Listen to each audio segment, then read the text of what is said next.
This district in particular runs a lot of high acuity calls. We have shootings in this district and house fires and bad car wrecks. And it might sound kind of morbid, but those are the calls where we get to use our skills and know that we're really helping people. I went to UNC, and when I graduated, I went and worked as a software consultant for IBM for about 4 years. I moved to Philadelphia for that. And I would work from home on Fridays, and I lived around the corner from a fire station, and I would watch the fire trucks go by, lights and sirens, while I was on my Zoom meetings and stuff, hating my life. And I was like, you know what, I need to just can this, do something completely different. So I moved back down to North Carolina and took an EMT class.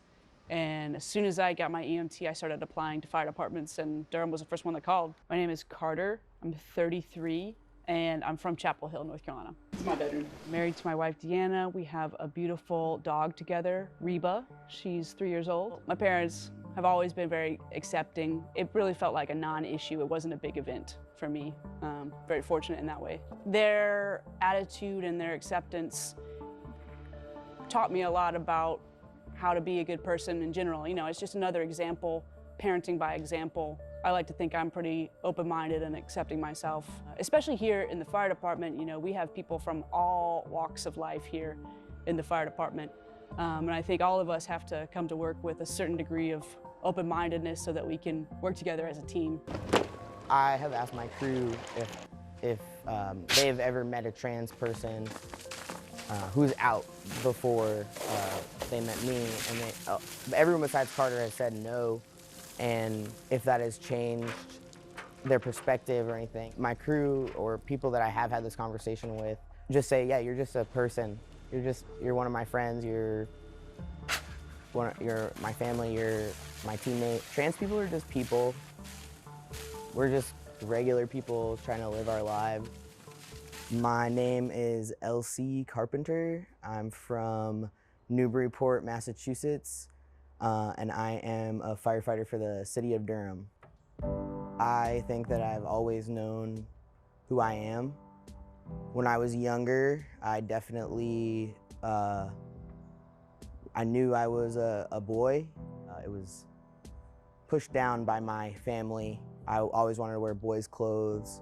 Yeah, and my mom and I would get in arguments about what I was wearing, and when I was really, really little. After my mom passed away, I realized that I didn't have my life wasn't going to be forever. I wasn't going to be around forever, and I should really probably stop dragging my feet on being the person I am. I just got to a point in my life where I was ready to be who I've always been. I was 24, so I think 2018. I was out as a queer person at that point, before that, and I just became more open about it with my family. I became more open about it with my friends, feeling like I wasn't my outside was not reflecting how I felt inside. I feel great. Yeah, I feel really good. I feel like I am living in the body that I'm supposed to be in. That experience is obviously really different for everyone. That's just my personal experience. Yeah, I feel really good. We have a really special thing going here at Station 4. You know, it sounds corny, but I really do consider everybody that works here to be a family member of mine. We're all, you know, high performers at our jobs. There's a lot of trust between us, and we like to have fun together too. Where we play our games. It's a very, very positive environment, incredibly supportive. I know I can be myself without scrutiny and live as myself and not worry about haters. We were up in that attic. Yeah, we had three in a row that shift. It's super fun and really nice to be on a truck with another queer person. You know, some days I think about it and I'm like, wow, people call 911 and they get me and LC.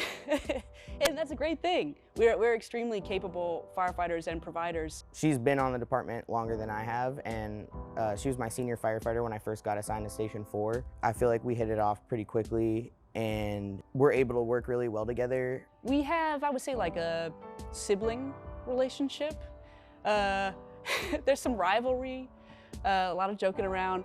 The cool part about us both being members of the queer community is we have a lot of shared cultural understanding. I love this job. I love being able to show up when people call 911 and they're having the worst day of their life, and to be able to be there to support them and help them.